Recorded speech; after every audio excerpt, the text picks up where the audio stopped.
Hello noble ones, welcome back to my channel. This is the Metatron speaking, and unless you live under a rock or 648 meters under the pyramid of Khafra, you probably will have heard about this new phenomenal, glamorous discovery that has to do exactly with the underground buildings, even cities, entire cities that would have been found by scientists underneath the pyramids, such as Giza, in the Giza Plateau. Is it real? Is it nonsense?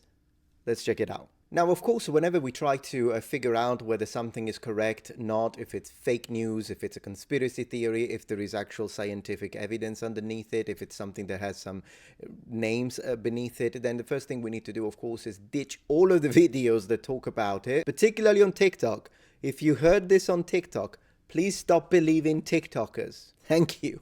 Thank you. And we should find the source of these claims. So, first, let's reveal the claim. Then we'll look for the source, the original paper, not someone mentioning it, because then it's a game of telephone. Original paper. Then we see who the scientists that are behind the claim. First of all, we need to see if the claim matches. Then we need to talk about whether or not the findings can be reproduced, because that's how you do science. But let's proceed in order. So the claim is the following, as we read in the Economic Times: Egypt's Giza pyramids mystery deepens. Radar finds underground structures twice as deep as the Eiffel Tower, stretching across 2 kilometers. As we approach the paper, which already I have found for you, of course, the first thing that I would like to underline about this is the word radar. We are talking about a specific type of technology that is mentioned here, SAR, which already can be a little bit of a problem if you know how usually this works in the realm of both geology, archaeology, and whatnot, but we'll get to that in a second. Scientists have discovered a large underground structure near the pyramids of Giza using radar technology. Researchers Corrado Malanga, first name, we got 3 names today, Corrado Malanga from the University of Pisa and Filippo Biondi from the University of this place, used synthetic aperture radar, SAR, to scan the area. Their findings reveal a network extending approximately 2 kilometers beneath all 3 pyramids. Now here's where the statement starts to become exceptional, in theory. These structures contained multiple, so the structures underground contained multiple levels and were connected by geometric pathways. Beneath these pathways, 8 vertical cylindrical wells were discovered. Each well was surrounded by descending spiral pathways reaching depth of up to 648 meters. At the deepest level, the pathways connected to 2 massive cube-shaped structures, each measuring 80 meters per side. Now, let me find you a 3D visualization which they have offered. Okay, so these are the pyramids. This is a very sci-fi representation. Let's have a look at the one at the bottom right. So this would be what we will find in the original paper, this sort of images. There are already some problems with this, by the way, and I will underline them in a second, but this is what we're working with. This is what they recreated afterwards with the usage of 3D. Now, how they went from this to this is beyond me, but let's proceed in order. This is the pyramid. They find 5 structures inside this pyramid, which is very reasonable that we still haven't found everything inside the pyramids. But then this is the situation that we have just been told about. And in fact, there is more, because this picture doesn't even show it, because underneath these, there will be squares, 80 meters in diameter. Let me see if I can find those. There we go. So this, you can see a little bit here underneath all of these things that now look very sci-fi again, but then underneath we have got these squares. To save time, let's read the synopsis before we jump into the actual paper. So we're told that scientists have found a vast underground structure beneath the pyramids of Giza using advanced radar technology. The system has multiple levels of geometric pathways. These findings challenge the belief the pyramids were only royal tombs. The subterranean network may have had a mechanical or energy-related function. Researchers want to excavate further, but permission is uncertain. Right. Okay, so regardless of which article you find, oftentimes they tell you about these new pyramids. They drive conclusions, even when it comes to the pyramids being massive power plants or whatever the heck, which are all fascinating, by the way. They will connect it to the idea of ancient civilizations that were in fact advanced. Of course, some people connect it to alien civilizations. And I always say, when it comes to these theories, I find them fascinating. I could spend an entire day reading about this stuff, watching movies about this stuff, and I always like to leave a little bit of a window of possibility, but the size of that window is dependent on the evidence we have, and up to this point the evidence is not great. So the window is rather small. But if you start presenting more and more evidence, then I'm more than happy to start considering the possibility. With that being said, so I don't say absolutely never happened that no aliens, that any alien has ever visited us. Absolutely, it's not possible that there was an ancient, maybe still human, but an ancient, more advanced civilization that was destroyed. I'm not saying it's absolutely didn't happen because I wasn't there. With that being said, at the moment,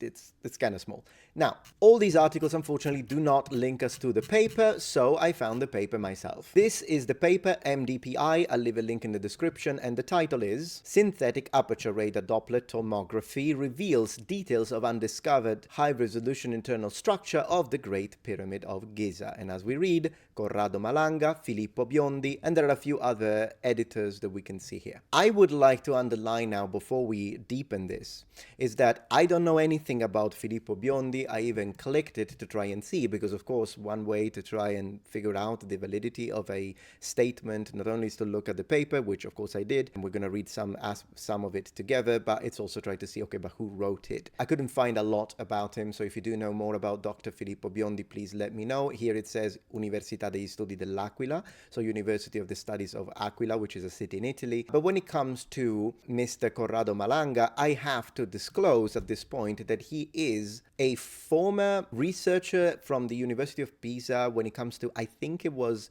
organic chemistry, but he is also in Italy strongly connected with ufology, and I believe he has spoken about like alien abductions and that sort of stuff. So this has to be mentioned. The figure is a little controversial. Let's have a look at the abstract.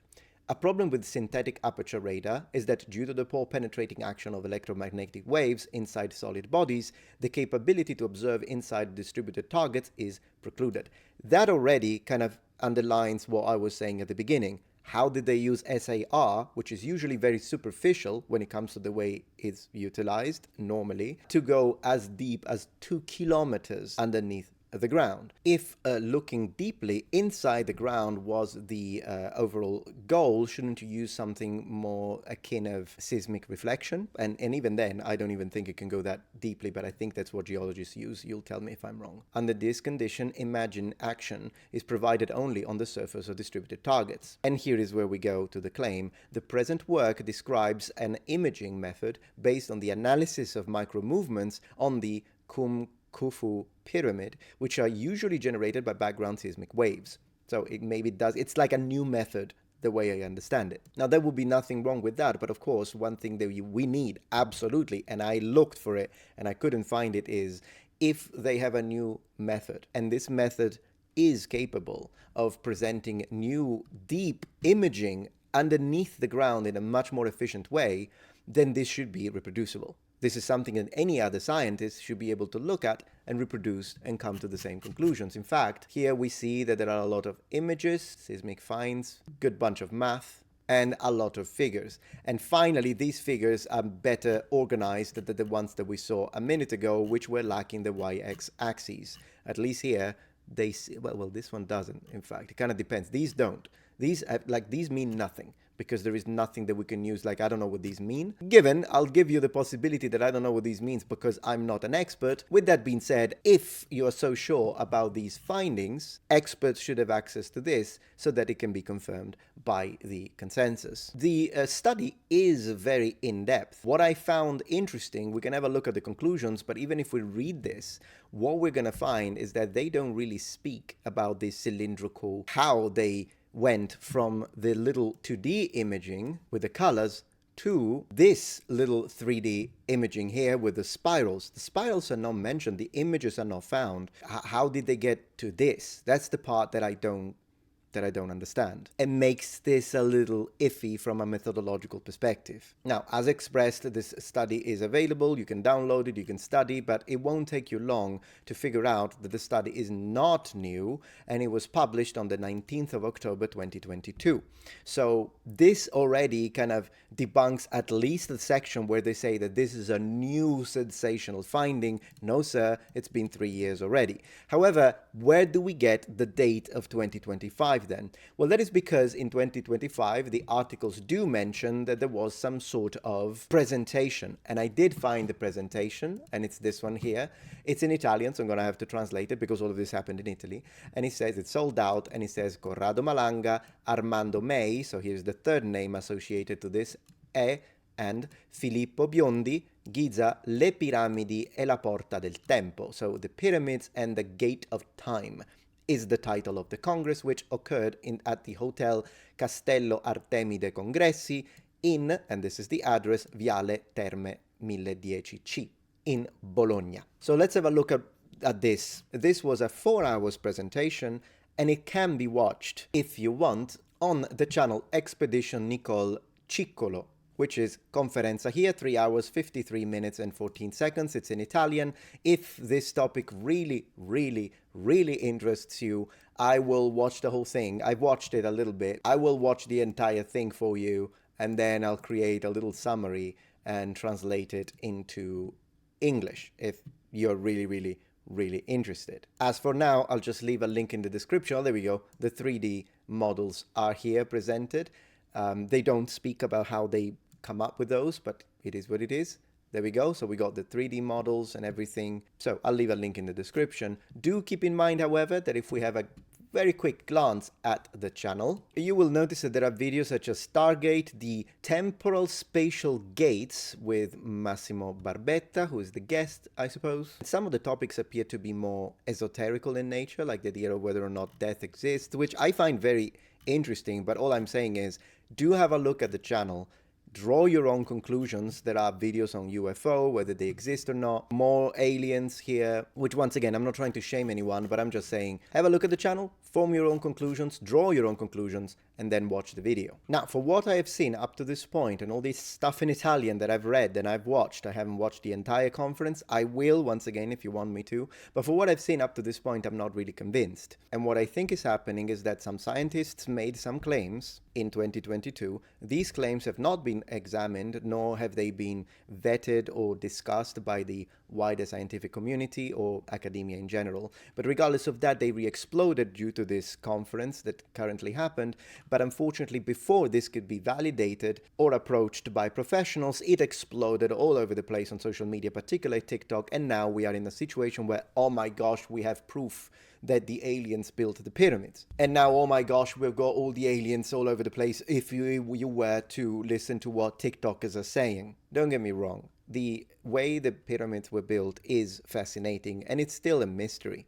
We don't know how they did it. We have a few possibilities, and you will definitely see someone in the comments saying they did it with ropes and copper tools, and okay, that's a possibility, but we don't exactly know how they did it. We have a few possible examples, but we haven't been able to pinpoint one. The one thing that we do know, however, and that's something that I'm noticing people who are making response videos to this but haven't jumped into a deep research on the pyramids themselves, is that the one thing we do know now is that they weren't built by slaves. And that's something that we used to think.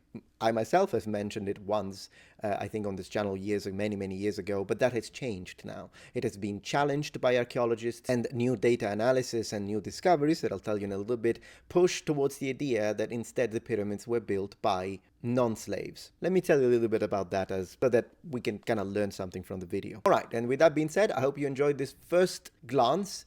It's going to be a little difficult to completely debunk it or to try and figure out if there is even a modicum of truth, and maybe some of the things are real. It's a little difficult because of the fact that there's been this explosion, and already finding all of these original documents and PDF and documents and all this stuff was in fact a little difficult because of the overproportionate explosion of people who are just trying to get clicks through this. Regardless, I will keep an eye on this, and I will make a second episode after having watched the entirety of the presentation. And maybe, if I can, see if I can find some contacts in academia that can help me out, maybe a geologist, an archaeologist. I do have an archaeologist already in the team, but we can look at it with other professionals that can help me fill in those areas that are not my expertise. Regardless, I hope you find this interesting and maybe a way to not only give you the tools, give you a little bit of a better perspective with removing some of the noise around all of this, but also showing you that, yes, never trust the articles, never trust the videos, do find the original paper. Now you do have access, and there is a link in the description. Thank you very much for watching, and I will see you tomorrow for my next daily upload. And remember, the Metatron has spread his wings. Goodbye.